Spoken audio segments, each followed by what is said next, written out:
Hey guys, welcome to another episode of Girls Talk Money. I am Money T, and that's Simply C. That's me. We are back with season 3, and we have some awesome guests this season. Starting off with Mr. Build Wealth, Jasper Smith. Jasper has been involved in the financial services arena for over a decade, even though he doesn't look a day over 15. He's been working in an array of capacities. Jasper has held positions with Lincoln Financial Group, Bank of America, Merrill Lynch, Northwestern Mutual, and a variety of nonprofit organizations that focus on promoting financial literacy to underserved communities. I'm going to stop there and let him tell you a little bit about himself. Jasper, welcome to Girls Talk Money. Hey, pleasure to be here. Thank you all for having me. Yes, thanks for coming on. Yeah, it's an honor to have you here. Just your credentials are just amazing. And that website, I gotta put a plug out there for the website. So much good and valuable, tasty information. And I cannot wait for our listeners to take a bite of that. Yeah. No, I appreciate that. And that's it's just part of this mission that I'm on. And the mission is fairly simple in my eye, because this is what I do, but I'm working to disrupt generational poverty for everyone so their kids can live a life of privilege. Yes, that sounds so good. A life of privilege. I like that. Yeah, and I'm not being funny. Like it's possible. But for some people that I encounter, it's almost like because they can't see it and touch it, it's not possible. They don't believe it. And so out of all the webinars and workshops I've done over the years around financial literacy, financial awareness, retirement planning, insurance, investments, people just don't believe what I'm saying. And the fact that I have been in the industry so long, and to your point, Simply C, I don't look that old yet. Like I got like a gray. If you look close enough, like I don't look young, but I mean I look young. But I've learned so much in my years in the industry, and I've run across the same type of people. And it's not a black, white, Asian, Latino. It's this across the board. We are so afraid just to talk about money. I'll give y'all an example. So Mother's Day is coming up, and people will plan extravagant things to honor their mothers or the mother figure in their lives. And you go through this whole process of like, I know we're going to go eat. Here's what everybody needs to wear. We're going to do something after. And you go through this whole process. I don't have to train you on that. You know how to do that because it's almost like innate. You know how to plan a Mother's Day outing. But we start talking about money, and you can pick any topic. Oh, you just lose all hope. Oh, how do you do this? I don't understand that. You just seem to be so lost because it's not the norm in your life or in your family or in your community. True. So when I talk about disruptive generational poverty, it starts right up here. How do you think about money? How do you feel about money? And we've got to address both of those, because I get a lot of people who tell me a lot of bad information about a variety of financial products and services. I'm like, who told you that? And they can never validate who told me. Who told them? Because I say, who told you? They're like, oh, well, I heard it on, give me a name. Because I want to talk to this source and ask him or her why they're telling you this. So do you think that things are just, to what you just said, do you think that things are just changing? And so people have different ways of gaining wealth or handling money. And so they have their own opinions about it. And so that's how they get that information, or just things are evolving? I think they are. I think technology has made it so you can't say you didn't know. Because I love going to YouTube University. It's not an accredited institution, but I've learned so much from to-do videos or how-to on YouTube. And so I look at society and how everybody has a phone. Maybe you don't have a computer, but everybody got a phone. And they're all smartphones, which means you have access to the internet, even if you just tap in somebody else's Wi-Fi. But we're not usually on our phones and leveraging technology for our own benefit. We're using it to be social, to stay engaged with people. And so I think we have the tools and resources available, but we're not leveraging the tools appropriately.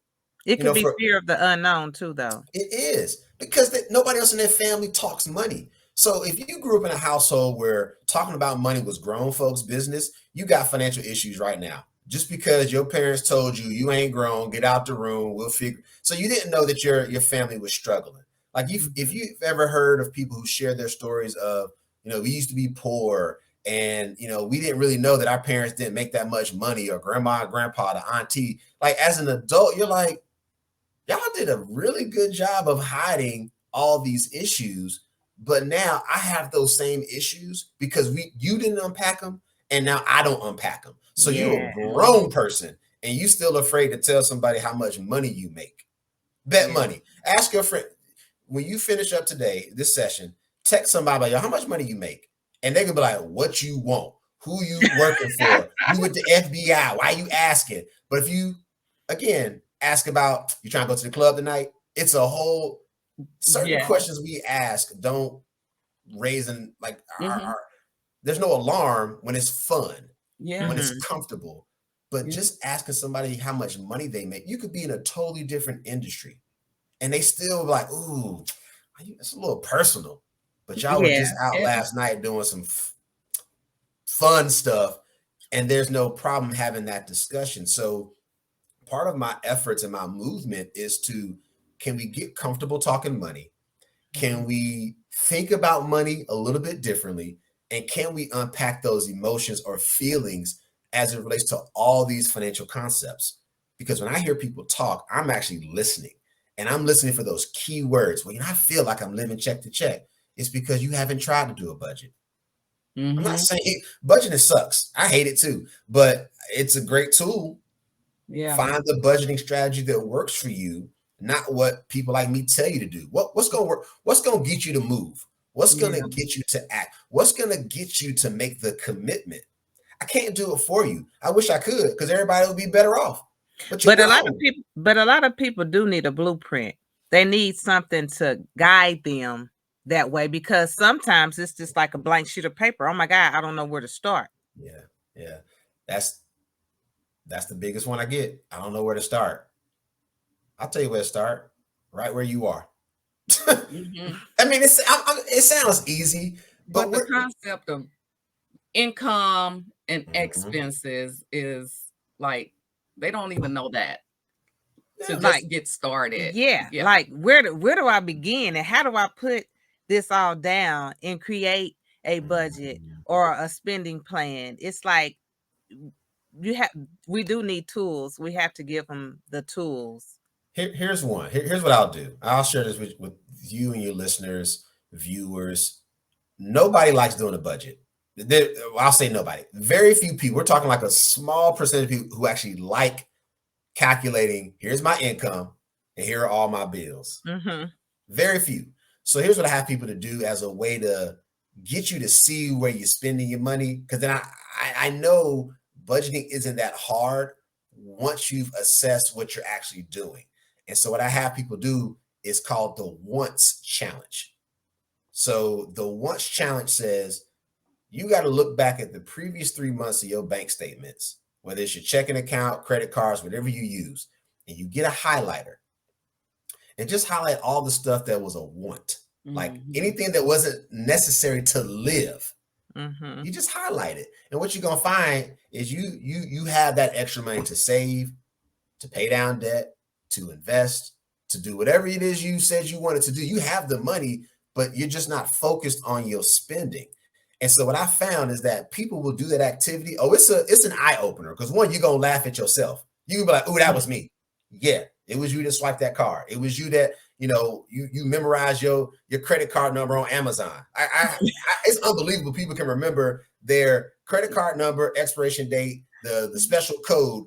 But when I ask you how much money you make, they're like, I don't know. It's on your pay stub. But you remember, right.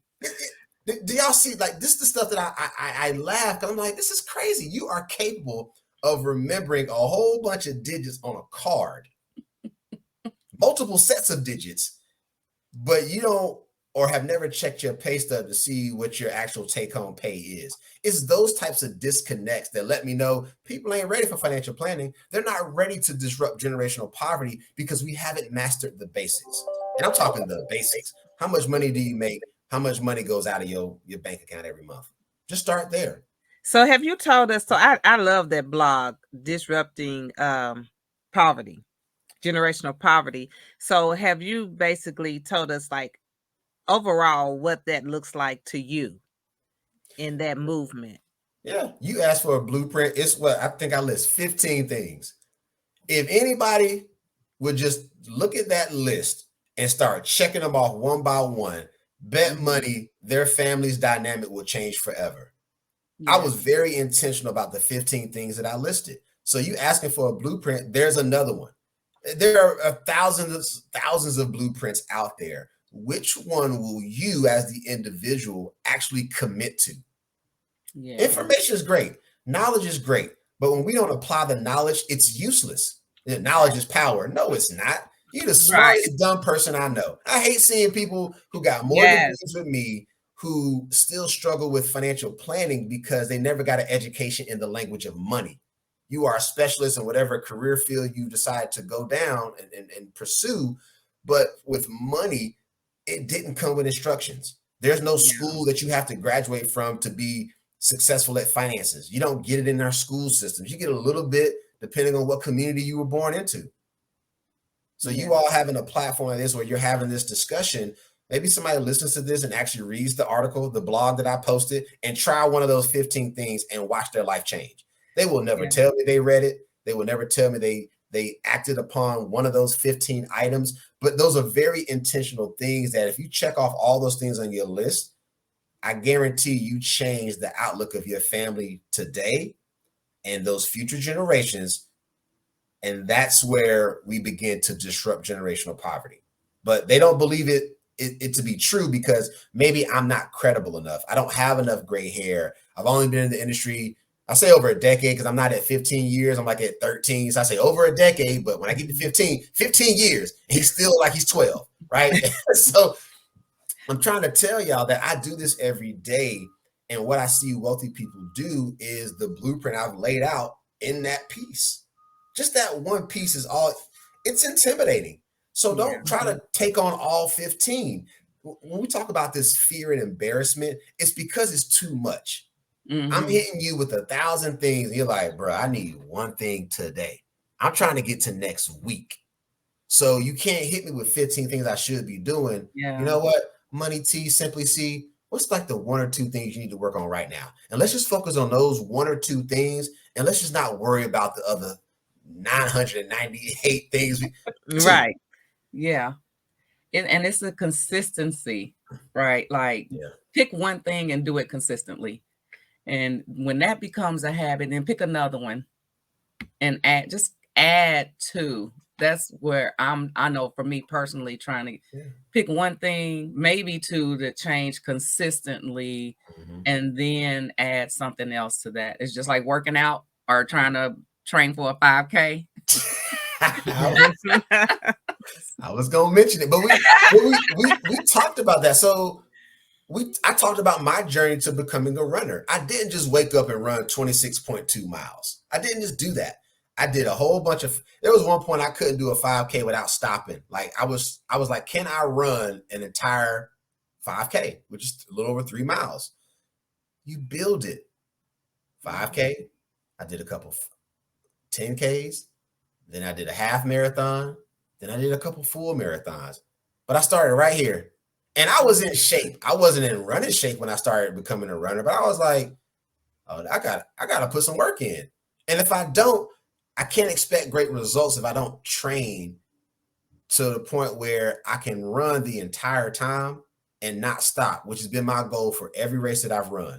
Do not stop unless I break a leg or I fall out. Like I should be in the position to train enough to where my body is comfortable with the stress that I'm putting on it.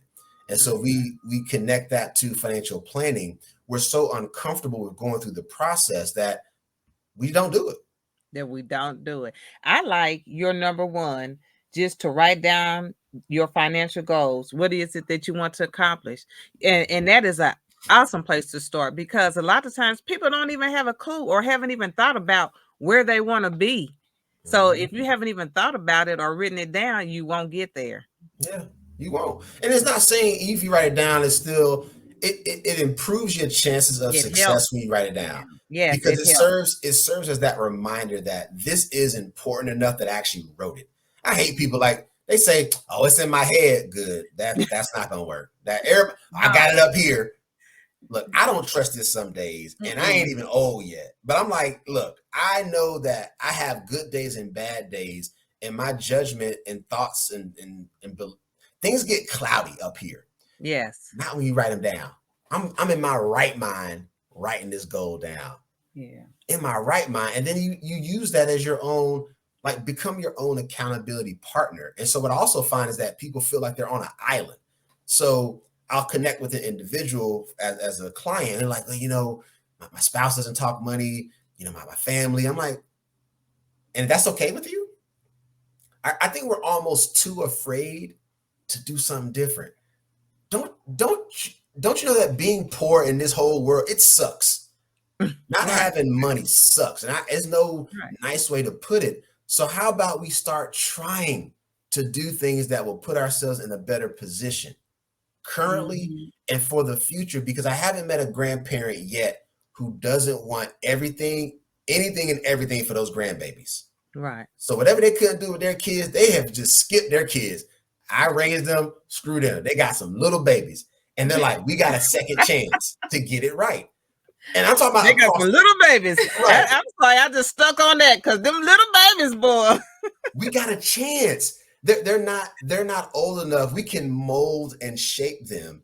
And I watch what my parents do with my niece and nephew. They're like, here's what we didn't do with y'all. And here's what we did do with y'all that worked. But here's some other things we're adding on. And so I internalize how we start planning more financially for the babies.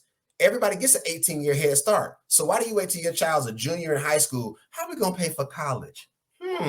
Did you not think college was on the horizon when you first had the child?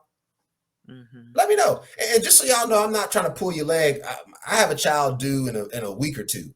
And I'm going to do everything that I tell parents to do. And I'm going to make it a lifelong case study. So my kid gets old enough, if they make it to that age, I'm going to say, look, here's what their parents did. We started. That's it. All we did was start, because I know if we start early, I don't have to put in that much money. My wife doesn't have to put in that much money. If the community is going to help support our kid, they don't have to put in that much money. But not that much money over 18 years grows into a big pot of money. Exactly. Compounding interest. Why do we wait? You thinking about retirement? You better focus on it because it's coming. Facts. You ain't taking out no loan. And look, you ain't taking out no loan to go retire. Now, if you've got some kids who killing it and they're going to be part of your retirement plan, I wish you all the best, because your kid may feel like they need to pay you back. And there are some communities that do that. They raise their kids and they push them into certain career fields that pay out well. And that becomes, I'll call it their family pension plan, where the kid knows that a part of my paycheck goes to paying mom and dad because of all they did to support me in my younger years. There's nothing, that plan, it don't work for people who look like us. I'll just say that. That's all I'll say. Of our complexion, lighter or darker, that doesn't work for us. My dad has reminded me I owe him money. He ain't got receipts, but he's like, bro, you owe me. You better make it big because you owe me. And he's serious. You know you owe me, right? I be like, dang, you're right. I guess I should pay you something at some point. And if people can get in their minds that they can start now at as low as $50 a month for their children. Yeah. $50. Yeah. That's less than what it cost you to go out to eat the other night. Especially with these after COVID prices. After COVID prices. Or after STEMI prices. After STEMI prices. But you're right though. But think about it. We say $50 to save, and people like lose their mind. But if I say $50 to go out to your favorite show, you don't think twice about spending that $50. True. Isn't that great? So the way we think and process dollars is, if it's fun, I don't mind coming off this $50. But you only live once. YOLO, baby. Right. YOLO. You're right. And I don't want people to not live their lives. So even when I talk to my clients around how to manage your money, I'm not the guy that says save it all because you can't. I'm not the guy that says invest it all because you shouldn't. You work hard, you should enjoy life. But some of us are enjoying life to our detriment, where we're not thinking about what if we live longer. Just in case you live to be 95 or 98, just in case. Don't you want to have some money? And I'm gonna live it up now. Cool. Just in case. So heck, nowadays, if you live to be 60, you have people that may have lost their jobs and things of that nature, and you can't get Social Security, don't have retirement. It's like, what you gonna do? I know some people in that situation. What are you gonna do? I do too. And here's what I say to them. I'm just gonna send you positive vibes because I don't have the answer. And I'm being honest, like I don't know. I can't meet the younger you and tell you to do this, right? We're here. And I have clients, I got a few clients in their 60s, and that's their exact situation. Still working, can't take Social Security yet. Like it doesn't look great. But here's what we just think about: what do we do moving forward? Yeah. Because we're so big on holding on to the baggage and you lived. You got some great stories. You got some things you probably regret. Everybody's going, it's life. So I'd rather us, and it's hard. I'm speaking it in theory. It's hard to really live, but we can't keep holding on to this past life we used to live. We're in a situation because of the choices we've made in life. Some of our own, others are things we couldn't control. And you have to get comfortable understanding that. Here's where you are. Now, what do you do? I got a handful of cards. How do I play them? And if you can't do it by yourself, you've got to find somebody to help you, whether it's me, an actual financial planner, or a friend. So like Money T and Simply C should hold each other accountable. So when you say some nonsense, you should call her like, girl, that you tripping. Oh, girl, that's good. Girl, you know you wrong. Girl, let me help you. Like, but we don't have that type of comfort around money. So what happens is both of you avoid the conversation, although y'all are super tight. You still avoid some of those courageous conversations around, hey, I wanted to ask you about something. I've been seeing something. Like, just if you come at people the right way, they actually listen. That part. Because we good for just popping off and just, girl, that part. Have you, I was just observing that, every time we go out, you claim to never have money, but I see you a new pair of shoes on. Can you explain that to me? Can you explain that to me? I done heard somebody. I've been wearing the same pair of shoes for 5 years. You got no earrings. Lies. Can you explain this to me? No, jokes, all jokes.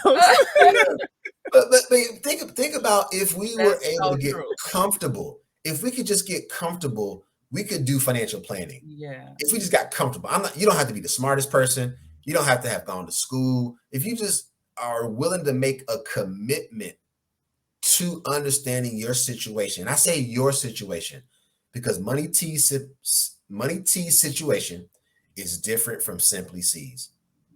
Totally different. I don't care if y'all the same age, went to the same school, born in the same hospital. Your lives are separate. And Simply C should have a plan. Money T should have a plan.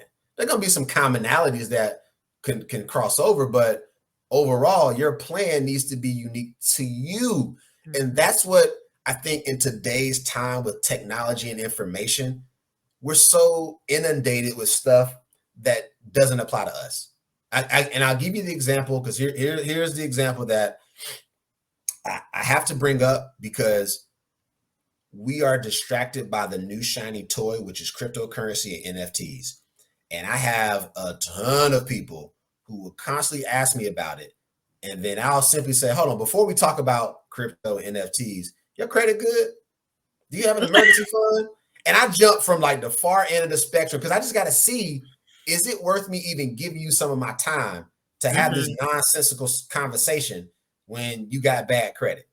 Because I think we got our priorities mixed up. I understand the shiny toy could be the lottery ticket, but the lottery, you got to play to be in it, but you probably never going to win. The odds are not in your favor. The odds are in your favor if you create a game plan and work the plan and check things off the list and write down goals and have somebody hold you accountable. So I hope that That's people, because you I got hope, people doing crypto. I mean, they don't have life insurance. They don't have their nothing. own house. I mean, they don't have. Yeah. They just don't have. And like you said, credit score, all of that. Savings, A budget, investing, a a spending budget, plan. all Yeah. the things financial. Yeah. But they got crypto. They got $200 worth of crypto they think is gonna turn into 10,000. I hope so too. You know, I wish you all the best with that strategy of hoping, wishing, and praying, because that's what we're living, this hope, wish, and prayer model. And it's just sad that I've gotten to the point where I'm not even going to judge you anymore. The world is judging you. Like you're feeling the pressure because you know you ain't doing right. This don't make no sense. You're not doing things the proper way, and you grown. And some of y'all got kids, and your kids gonna think this is how it should be done, and then you wonder how generational poverty is perpetuated. It's because you didn't change the dynamic. You didn't change the paradigm. The stuff that I'm doing is an extension of what my parents did, so I'm doing it one better. And then with my children and my niece and nephew, they're going to do things slightly different than we did, but everybody keeps leveling up. Like nobody's like at the same spot. That's how you create wealth. So people talk about generational wealth, but you ain't doing the right things to even get out of poverty because your mindset ain't right. But you don't believe, which is why you don't try. Even this message right here today, somebody's going to listen to this, view it, and say, man, he was on some real stuff that day, but I don't know if I'm ready for that. I don't know how to get started. Here's how you get started. Take a step. Try that. If you are horrible at budgeting, download a budgeting app and then give yourself a round of applause and pat yourself on the back. You took a small step. You still got to use it, but at least you took the time to download it. So there's levels to this, but it's a process. It's a process. Yeah. I want you to throw your website out there just for people to refer to. There are some excellent blogs out there. Like, I really love it. I love that Project 100 recap. Like, that was so good. Just the effort there. So really, if you can touch on that a little bit, but then maybe we'll have you come back and dig a little more into that and some other things that are out there on there. Absolutely. So thebuildwealthmovement.com. So thebuildwealthmovement.com. Check it out. I'm not trying to sugarcoat the work that has to get done in order for you to achieve financial greatness, to become a financial rock star. But spend a few minutes on my site, read some of the blogs. Like I'm trying to share things that are essentially evergreen. So no matter when you pick it up, it's going to be applicable to somebody, whether it's you, your family, like even that Project 100. I can't give it away. Like, I think if I was selling tickets to like your favorite show or artist, I'd be like the guy. But because I'm doling out free financial stuff, what's the catch? What he's selling? I tell you, I don't lie. I'm a licensed financial professional. I'm securities licensed. I do insurance. I do financial plans. I do education. I've written a book. I told somebody, read my book and tell me that's not going to change your life. The Build Wealth Challenge is 8 questions that you should ask yourself. You never have to call me ever again in life. Read that book. Yeah. And tell me you can't. I'm not going to say you can't. I think you can find a place to get started. You will. That's exactly. You can't say I didn't make it easy. Yep. The book is not a hard read. I give you basic examples. Yep. A question you got to be honest with yourself, because what I've learned is when you ready, you're going to do it. And I hope it's before you actually have to. So I don't want somebody to die in your family before you get life insurance, before you set up your estate plan. I don't want you to have an emergency and have to use your credit card because you wouldn't save money. I don't want you to have to keep working well into your golden years when you should have retired 5-6 years ago. Unfortunately, that's going to be the reality for so many of us because we're too afraid of doing the work for the fear of what? Being successful? Because that's what we're talking about. It's this fear of actually overcoming. I'm tired of celebrating the struggle. Everybody whoop-de-whoops when you see a struggle story on the internet. But if I post anything positive, crickets. Yes. Oh, wait, I take it back. I take it back. What agree with is that. up with that? I agree with that. Think about it. I started a business. I bought a new house. The world blows up, but you don't see the person for another 12 months. Check this out. Anybody who just bought a new house, they always do the signature, like I'm signing, I got the keys. It's great. They get a gazillion likes. Yeah. Check this out. Do you notice they never post again for like another 6 to 12 months about that house? Think about that. A house, as great of an asset it doesn't pay off for 30 years. So you put in a lot of cash right up front, fixing up the place, painting. I need an extra bedroom. Got to knock that wall out. Got to redo some cabinets. And so I think we celebrate this one moment, not realizing having a house is a commitment. Totally. We celebrate. Totally. It's like we celebrate, but we haven't even finished the race yet. We haven't built any equity in that house, or not substantial equity.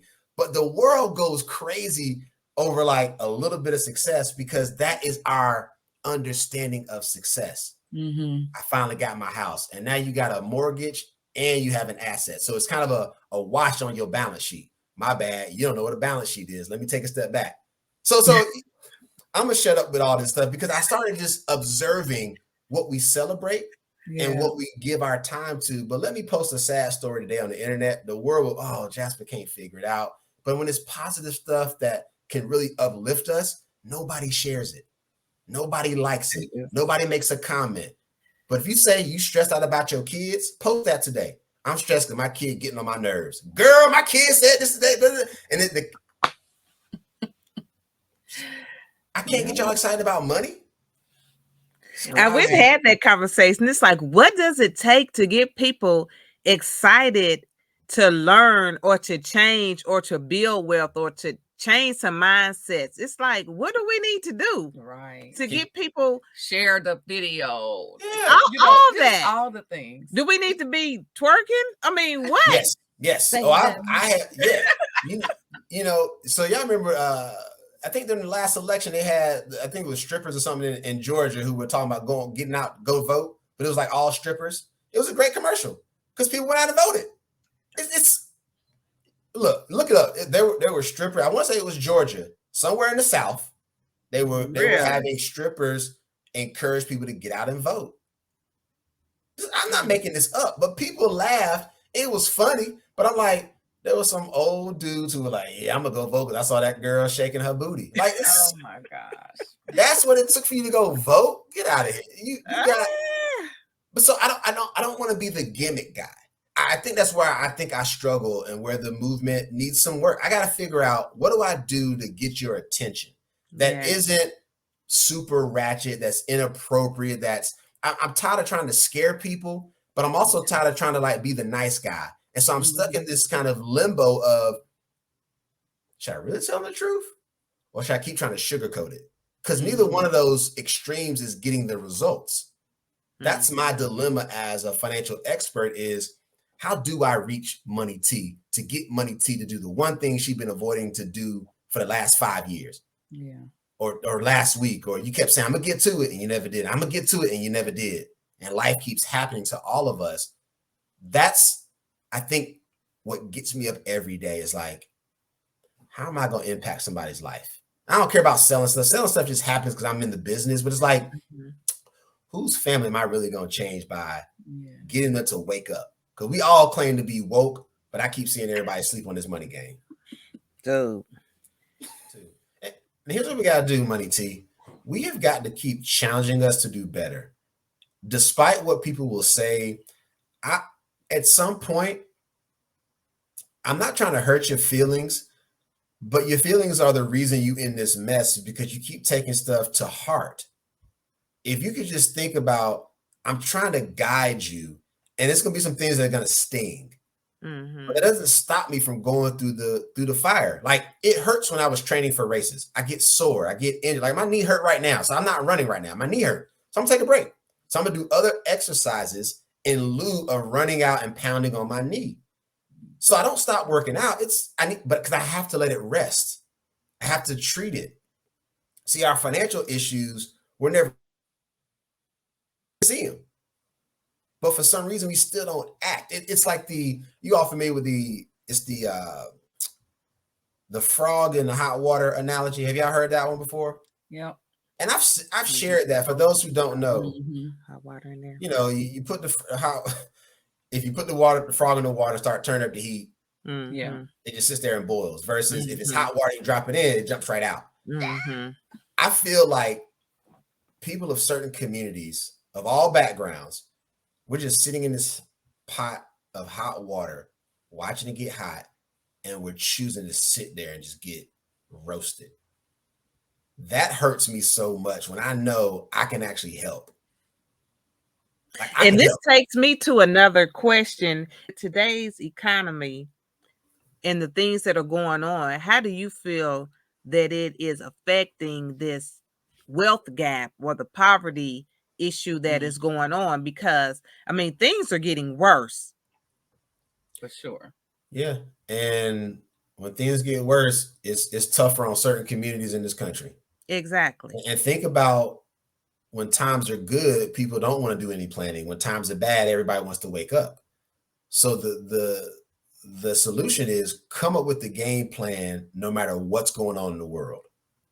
You cannot control the stock market. We couldn't control Russia invading the Ukraine. We can't control certain things, but we feel like we can because we're like, well, I'm just going to wait it out. You got no control over that. You have control over your plan. And so what isn't changing is your ability or inability to take action. That's the piece that needs to be focused on. Like the bright light needs to shine on what is it that you're doing at all times, not just it was a bad year, it was a bad quarter, it was a bad week. Because with investing, people will have you believe that, well, I'll take it back. 2008 was rough. Economy was down, markets were down. And then over the next, 10 years, the markets were great. And there were still people who, I can't figure out investing. I don't know when to get in. Look, after every downturn, there's an upswing. If you just look at history, out of all the bad stuff that has happened in our economy and the world, after a downturn, the market always bounces back. Let me give you a more recent example. So the pandemic hits, the news breaks in January 2020. The stock market does just like this. And then after March, guess what it did? Boop. It went crazy. So you have people who were like, man, the markets are down, blah, blah, blah. This first couple months we in the pandemic. And yet the stock market overall had a pretty good year in 2020. So we've got to start to, filter out some of this noise. All you need to do is... Go ahead. So would you say that regardless to what's going on around us and knowing that the gap is going to widen, really the focus should be do something now, regardless, just do something. You got to do something. Here's the problem with the wealth gap. We're not going to catch white people. Let me just say it. We don't have, I think so many of us who feel like we're going to come up, we're going to get rich and wealthy. We're trying to catch somebody we're never going to be able to catch. So psychologically, we've already lost. We're so far behind. So here's what you got to do. Money T, you run your race. And when it's time to hand off your baton to your family, you hand it off in a way that's appropriate, that's in good order, with some instructions. You leave this earth.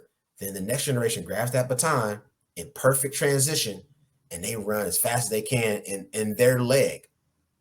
And then they hand it off. See, we're so worried about running. What they doing? That's what we do. We're so worried about what everybody else is doing that it distracts us from running our race. I am aware of what's going on in our world. I cannot change the world. You know what I can change? The way I think and process this information. And I can control my emotions as it relates to those things that happen in my life and on the news. I'll give you an example today. I logged on to Facebook. I always send happy birthday messages. And the algorithm must be messing with me because the first 4 things in my thread were somebody just lost a dad.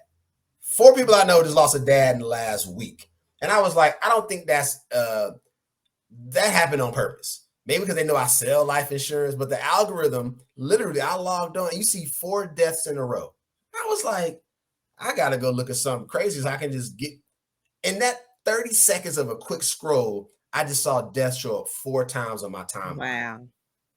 So now what I do? Man, I have to call my parents and say I love you just in case they die tomorrow. Like it just makes you think, like, what life is precious. You don't know when you get that phone call. So we sit and wait to do things as if we got this unlimited time. We are all on borrowed time. So with this wealth gap, look, taking that list of 15, guaranteed to not have you and your family poor forever. Maybe your generation doesn't have enough time. So don't make the other generation, or I should say, don't limit the next generation time. Because a lot of us are like, well, my parents and grandparents didn't do that for us. And that's why y'all still in your situation. You didn't have, so therefore you don't want to provide.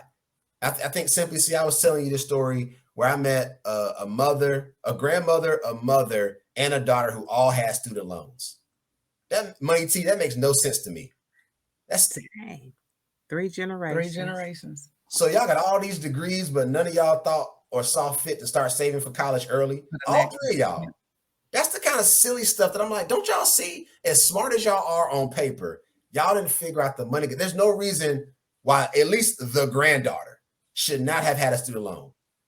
But all 3, and I find that in a lot of families, all 3 of y'all got it. Not one of y'all said, you know what? My mama had me and didn't provide anything for college. Oh, I'm pregnant. Oh, you know what? Maybe I should start saving a little earlier. But it doesn't dawn on until they get into high school. And it's always high school. Y'all laughing, but it's always high school. Oh, and it's always they are a junior or senior, and we can't figure out what to do. I can tell you, take out a loan. The loan is always going to be an option. So this wealth gap, I tend to read into the data, and I always see the gap just continues to widen, because in times of scarcity, wealthy people are doubling down on their investments, or they're privileged enough to have enough assets to where they can weather a storm a whole lot longer than somebody who doesn't have those assets. That's the difference. The wealth gap is what it is. Yeah. So I acknowledge that the gap is large, but I'm not chasing that. The Smith family is focused. And if you are immediate family or an extension, I want to help y'all the most, but some of y'all don't want to act right. So I stay focused on me. And then I help complete strangers and show you that I'm helping them, and you still don't come around. So even if I'm not your cup of tea, if I'm not the flavor you're going to pick out of the bag, at least go to somebody. Because I'm tired of us always saying, well, I ain't know nobody. Get out of here. Everybody got a cousin that sells insurance. You know somebody that's worked in a bank before. You know somebody that sells real estate. We always tell people what we can't get, and yet within an arm's reach, the expert is right at your house. They were at that party. They were at the cookout. They were at the club. They were at happy hour. But you weren't courageous enough to ask them, or you weren't vulnerable enough to say you needed help. I love being vulnerable, y'all. And I'm a man. So, men stay not wanting to say they need help. I need a whole lot of help, and I'm very vulnerable, because when I let the world and the universe know that I need help, guess what happens, y'all? Guess what happens when I tell the world I need help? Do y'all know what happens? You get help. Oh, look at that. So when you decide the time is right to get your financial house in order, if I can help, cool. If somebody else can help, great, because you need a team. It ain't just me you need. I don't do taxes. I don't do real estate. I'm not a banker. I'm not this. Look, I'm good at investments, insurance, financial planning. I'm good at giving you a good pep talk. I'm a good financial motivator. I will at least get you excited, and then you got to pay me for more. But I can get you excited, but I still can't do the work. I have my own family to worry about now, so I can't be trying to help you and help me. I don't have enough bandwidth. I don't have enough energy. I want to see you win, and I'm very clear about that for anybody that I interact with. I want to see you win, but do you even believe you can win? And if you don't believe I cannot help you, see you later. Read my book, read my blogs. Good luck, because I can't. If you don't, in your mind, believe you can do this, nothing that I've said today or forever in life will ever sink in until you make the decision. You broke because you want to be. You broke because you want to be. Look, every time I've been broke, I go out there and figure it out. I get another job, I create a business, and maybe that's how I'm programmed. Some of us aren't built like I'm built, and maybe I've been blessed to get this lucky mindset of being born into a family of entrepreneurs. I don't care if you work a job, work the hell out of that job and have a side hustle. Figure it out. Always be asking for a promotion if you're going to be the intrapreneur. Try to level up. Stop being happy with mediocrity. Yes. I'm tired. I'm tired of hearing y'all complain. And I ain't got your life. But I'm tired. I know you tired. I know your back hurt. I know your feet hurt. Ooh, them feet. How long is that? This child over here. I mean, y'all know I'm preaching to the choir here, but like, don't y'all know, and we laugh because we are consumed with all this bad and the struggle. Life happens to all of us, but some of us just never bounce back. I don't need bad stuff to keep happening to wake me up. Mm-hmm. If I can avoid some things, I'm gonna do my best to do what I can do within my control. The world sometimes is like, I'm gonna deal Jasper a bad hand today. How's he gonna respond? And it sucks. But when you down, are you going to keep laying there or get back up? Every time I go down, I'm like, all right, dust myself off, wipe the blood up. We're going to heal. Right. I'm still here. I have some very close people in my life who've had a lot of, I'll call them health issues. And we always joke because they're a lot older. They're like, I must be here for some reason. I'm like, yeah. So how do you make use of that? You should have been dead 5-6 times. So how do you... I'm telling y'all.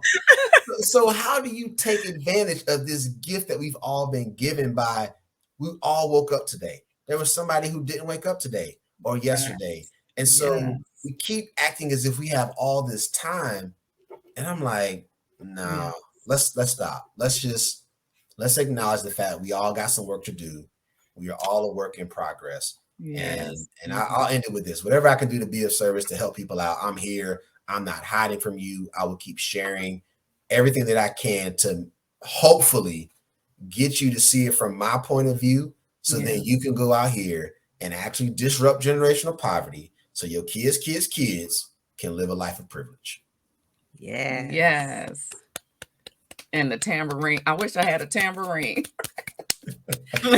Jasper, thank you so much for joining us today. I know somebody's going to get something out of this. Yes. And if you do, to the listeners out there, take action. That is something that you can control and that you can do for yourself and your kids and your kids' kids and the kids' kids.